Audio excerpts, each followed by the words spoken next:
Ito ang Cine Adarna. Cine Adarna, also known as the UP Film Center. Actually, mas kilala ko siya as UP Film Center. Kasi dito po kami nanonood ng mga films na pinapalabas dati ng national artist for writing na si Ricky Lee. And also dito rin nag-premiere yung movie ko na Boy in Check, isa dito. Now we're going to Alt Our Heroes Film Festival. Samahan niyo po ako dahil maraming short films na napakaganda mapanood natin. Let's go! Tara, dali. Ito yun, oh. Yun, ito yun. So, nandito tayo ngayon. So, meron tayong New Horizons section. Madami yan. Tapos may showing din ang Lihim ni Antonio.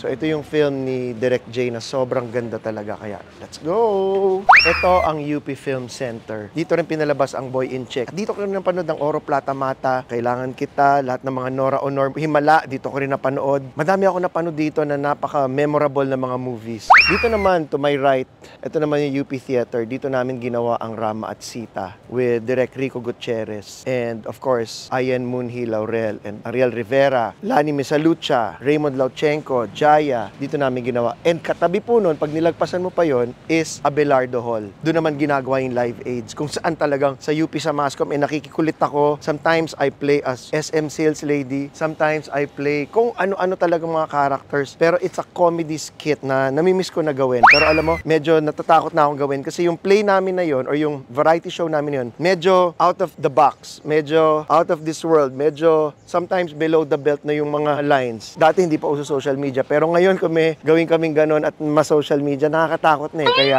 better to be safe. Excited na ako manood ng Lihim ni Antonio kasi it's one of the remarkable films ni Direk J. Altarejos pero hindi ko pa siya napapanood. Now's the chance na mapanood ko siya at ma-experience ko on the big screen.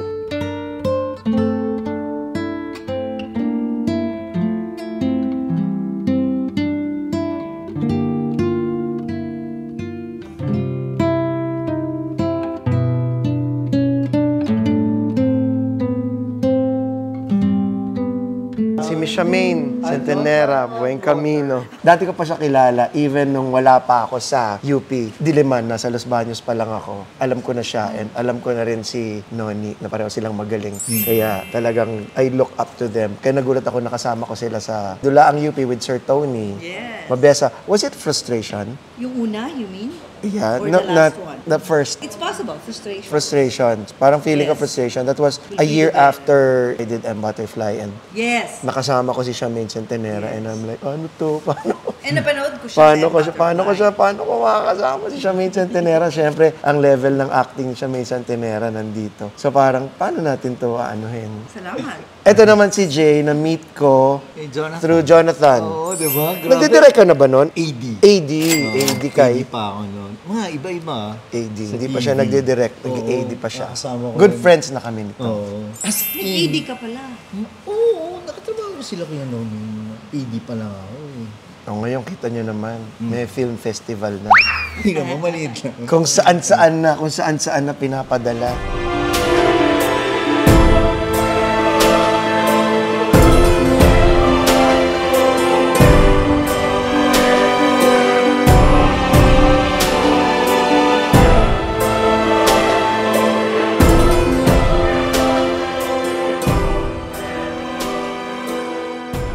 Kasama rin natin, of course, yung isang artista doon na napaka-established theater actress who I really look up to. Sobrang ina-idolize ko even before I was in Dulaang UP.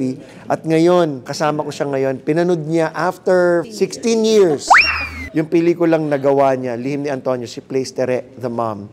Miss Charmaine Centenera. Yes, thank you, RS. Yeah, my wish is that this will be shown again regularly in more cinemas because it's quite different that it has become black and white. It has become more philosophical. That's true. It has become less of a skin flick. And there's really so much depth to it. So much depth. Tsaka, para siyang classic Filipino film Exactly. now.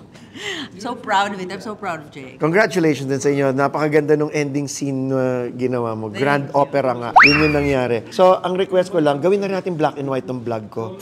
Para makita nyo talaga lahat na ano. Thank you so much. Thank you. Guys, how lucky can we get? Kasama natin isang napaka-insightful na manunuri na talagang film critic, film enthusiast, basta film lover. Kasama natin, Sir Tito Valiente. Sir Tito, magandang gabi po. Hi, magandang gabi. Good evening. Yes. I just have one question, sir. After seeing the black and white version, which you have seen the colored, Color. Yeah, I saw it. kasi I haven't seen the colored. Anong nakikita mong difference ng dating nito? The sensationalism of the color is gone, no? And in its Exactly. place, you find a very serious film Yes. and a very serious indictment of an issue about Yeah. gender. And because naging black and white siya, your tendency now is to focus on the performance. Exactly. Natanggal yung mga kulay sa likod, ang kulay, ang costume, etc. And you're just looking at the faces. Even the seduction scene or the sexual initiation scene between Nathan and Antonio, no? You're just looking at, the moods and the moment, no? Para siyang dinilyot ng presentation. Yes, ng at black and nakikita white. mo lang yung Oo. essence talaga. Essence lang. Yeah. In other words, ang sinasabi ni Sir Tito na wala yung mga palamuti. Wala na, oo. Nakita mo talaga in its core kung ano yun. You And that's may how I use- felt too. You may use the thing, pure cinema Yeah. appears in front of you. Guys, I'm now here with a legendary, I want to say legendary director who I am proud to say, longtime friend ko na. For decades, kilala ko na siya. Guys, Direk J. Altarejos. Kapatid. Kapatid, salamat. congratulations. Una, congratulate muna kita dito sa ginawa mong Lihim ni Antonio. Salamat.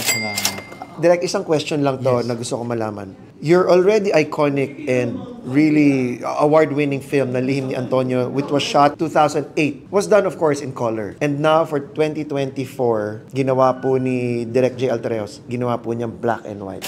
Why? Kasi for us to focus with the story, nung una yan, colored siya, kita yung skin, mas feeling ko nakafocus siya dun sa libong.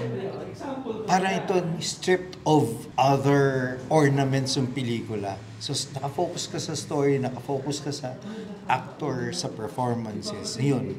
It's my first time kasi to see this film. Yeah. Oo. That's how good a friend I am. Hindi ko pinapanood pelikula mo.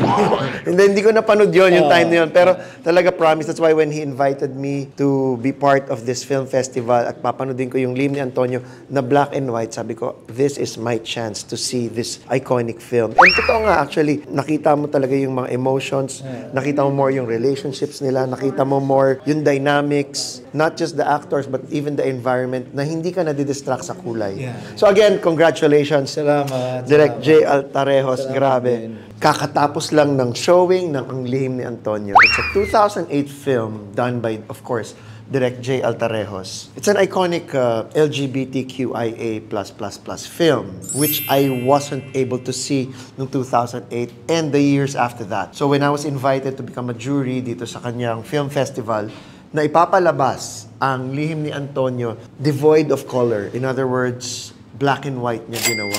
And I was able to see the rawness, the essence, the core, the whole structure of the film, the narrative.